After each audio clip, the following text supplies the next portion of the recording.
What is up sa inyo mga Ginoo at Binibini? Welcome sa isa na namang reaction video, sa isa na namang episode ng Maria Clara at Ibarra. Tuluyan na kayang mapahamak si Ibarra sa kakagandal niya kay Alperez? Uubra kaya yung mga heavy guts na attorney daw ni Fidel? Sana naman umuwi na si Basilio. Ano ba naman yung batang? Huwag na natin patagalin, panoorin na natin. Ibigay mo na ba sa aking abogado ang kalatas patungkol sa aming aresto? Ang sargento na lamang ang kausapin niyo bukas pagbalik niya. Si Crisostomo Ibarra, nasan siya? Hindi ba dito ang kanyang piitan? No comment. Dead. Isnabero tong guardian civil na to, ha? Baka ka na naman kiti-kiti sa pangakiliti ko. Kaya pala lumalablight si Basilio kaya hindi na uwi. Kau bata ka, ha? Landi is life agad, eh. Parang bata ka, oh. Babang sumakit ang iyong paa, Silyo. Opo, ngunit kakayanin ko naman ho, Mang Tales. Nang masanay na rin ho ang mga paa ko. Para makalakad. So kaya pala hindi siya makauwi kasi napilayan. May balak naman pala talaga siyang umuwi. Kayo talaga, oh. Pagalingin niyo muna yung bata at kayo, eh. Alam kaya ni Mang Talis na wala na yung kapatid niya? Taga saan ba tong mga to? Oo, Silyo. Nasa San Diego pa ba sila? Uwi na siya. Nakita ko kahapon ang iyong kapatid na yakap-yakap ng iyong... Nako, huwag kang magaganyan. Ibig Fake news sabihin- yan. May yakap ko na ulit si Nanay at si Crispin. Salamat at hindi niyo hinayaang maganap ang kasal bago kinulong si Crisostomo sa pagiging pilibustero. Ipinapangako ko po sa inyo na dadagdagan ko pa ang salaping ihahandog ko sa simbahan ngayong buwan. Yun ba ang sukatan ng pagpapasalamat? Ako, tatanong lang naman ako.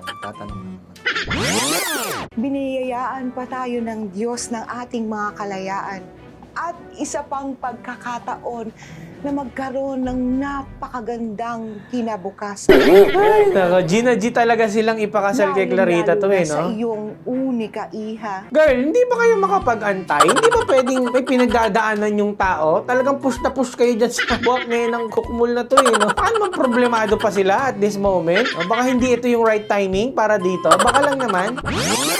Kung gayon ay maaari nating ituloy ang usapang pagpapakasal ni Alfonso kay Maria Clara. Walang feeling siguro itong mga tinamaan ng kuliglig na to.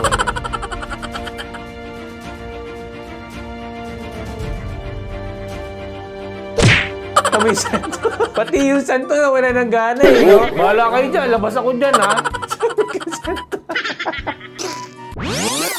Pero mas magiging masaya siya kung kasama niya si Basilio.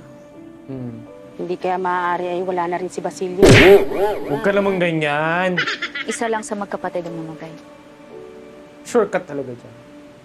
Isa lang? Sino nagsabi? Oo nga.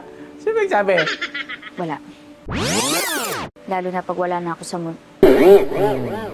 Ang bunga nga mo na naman, Clay. Dahan-dahan. Inaalala ko si Ate Sisa. Pag meron na akong ibang pinagkakaabalahan. Pag ikaw ay naikasal na kay Fidel, siyempre busy ka na, bebe time ka na, di ba? Hinahangaan ko ang iyong malasakit sa kapwa, Binibini. Naaalala ko nung tinulungan mo ako. Kahit hindi mo naman ako kilala, o kaano-ano. Ano pa kayang malasakit mayroon ka para kay Ibarra at sa mag-iinang ito? Grabe si ate, ha? Ang galing nga acting, ha? Natural, no? Considering na, no, side character lang si ate, pero kung maka-acting, para talagang taga San Diego ang datingan, eh, no? Galing mo ate, ha? Nais ko siyang bantayan paminsan-minsan. Tiyaking ligtas siya. Mabuti naman. Gagawin mo yun, Ate Lucia? Iba to si ate Lucia. Bait ni ate Lucia, Salamat. ha? Maging caretaker pa. Virtual hug. Ate Lucia, thank you so much, Ate Lucia.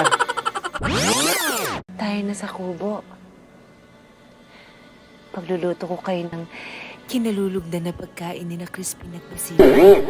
Aling Sisa, medyo napalapit yung bibig mo dun sa mic nung nagbo-voice dub ka. Tara na, dun na sa kubo. Parang ganun, eh. Layo-layo tayo sa mic ng konti na.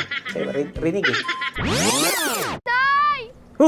Nakauwi na si Basilio. Buti naman. Ano, di ka man na sinamahan ni Mang Taling? Don't tell me magkakasalisin na naman kayo. Hindi na naman kayo magpapang-abot. Diyan ka na lang, boy. Marahil ay wala na rin dun si Basilio.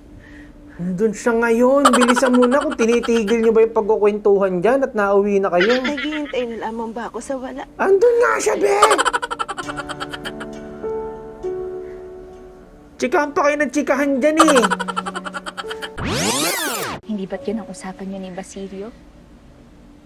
Kahit anong mangyari, Magsasama-sama tayo ng kapatid mong si Crispin at uuwi tayo sa ating dampa, ha? Tama ka. Nagkikita kami sa aming dampa. Yan ang galing ng Clay's Counseling. Di ba? Galing magpayo nito ni Clay, ha?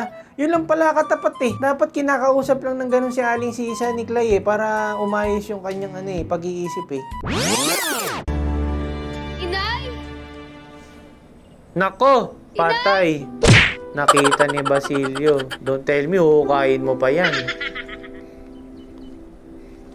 Ano, matalisod ka ba eh? Lakad ka ng lakad eh. Ano ka ba? Parang hindi napilayan eh. Ayaw mo natili sa isang tabi. Maraming salamat muli sa iyo, Lucia. Hindi ko inaasahan na ikaw mismo ang magsasagawa sa pagtakas kina Ibarra. itatakas na sina Sir Ibarra at Fidel? Si Ibarra lang. Ano plano natin? Sama Paano ako. natin sila maitatakas? Sama ko. Panganib ang aming gagawin mamaya. Hindi ka kasama, binibini. Maaari kang mapahamak. Kung ano man yan, kayang-kaya ko yan. Go pa. Sure ka ba? Sige natin, Lucia. Ngunit kaya mo bang maging isang mujer libre ngayong gabi? Oh my gosh! Ma-outfit ba kayo ng Moir Libreng ano? Oh my gosh. Napalunok na sila. Sasayaw-sayaw, ganyan. Paano bang Moir Libre yan? Sapagkat bukas na bukas ay darating ang aking magaling na abogado galing sa Maynila. Al instante, makakalaya agad kami ng aking kaibigan. Al instante. Masasanay ka rin matulog dito hanggang maging kawangis mo mga Indio. No, talagang lumalaban yung Guardia Civil ng aktingan, ha? Arrestante! Ano ba? Grabe yung mga aktingan ng mga ano dito, side character, ha?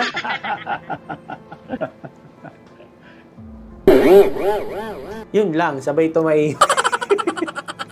Hanggang doon lang daw yung script nila eh. Hanggang doon sa tawa na yun, tapos shut up na daw. Napakapal ng mga apog. Sino pang gumagawa ng maganda para sa bayan? Siya pa yung Siya pa ang napapahamak. tinatawag na kriminal.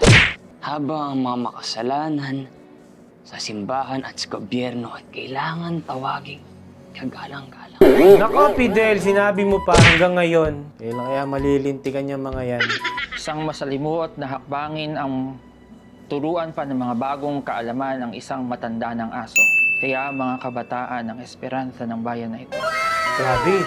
Of all the characters, yung guro talaga yung nagbitaw ng linyahan ni Rizal, no? So, dapat talaga protektahan natin yung mga kabataan natin. Huwag natin silang hayaang malulong sa mga masasamang bisyo, droga, at saka doon sa mga pag-NPA, mga bokne ng mga salot sa lipunan ng mga putragis na yan. Saka tama din yung sinabi ng guro na you can't teach an old dog a new trick. Parang ganun yung sinabi ng guro, no? Napakahirap umintindi ng mga matatanda nating mambabata na bulok na yung ating sistema at kailangan ng palitan.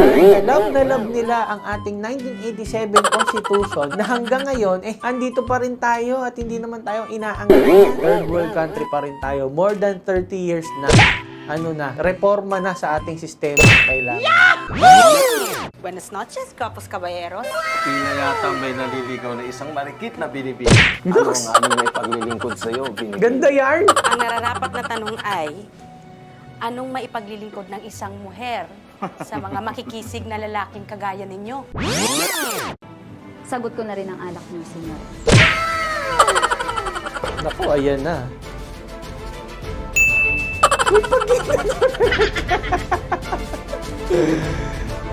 Ay, nako, Clay, ano na naman yung gagawin mo? Sino na naman kaya mapapahamak din sa... In fairness, ang ganda ng buhok natin, ha? Bagong cream silk yarn. Ako kinakabahan eh. Kapag dumadamove si Clay, may napapahamak eh. Pero version niya yan ng Noli. Tignan na lang natin kung ano na naman ang kahihinatnan niyang mga kilos niya. Abangan na lang natin sa susunod na episode. Hanggang sa muli, mga Gino at Binibini. Bye-bye!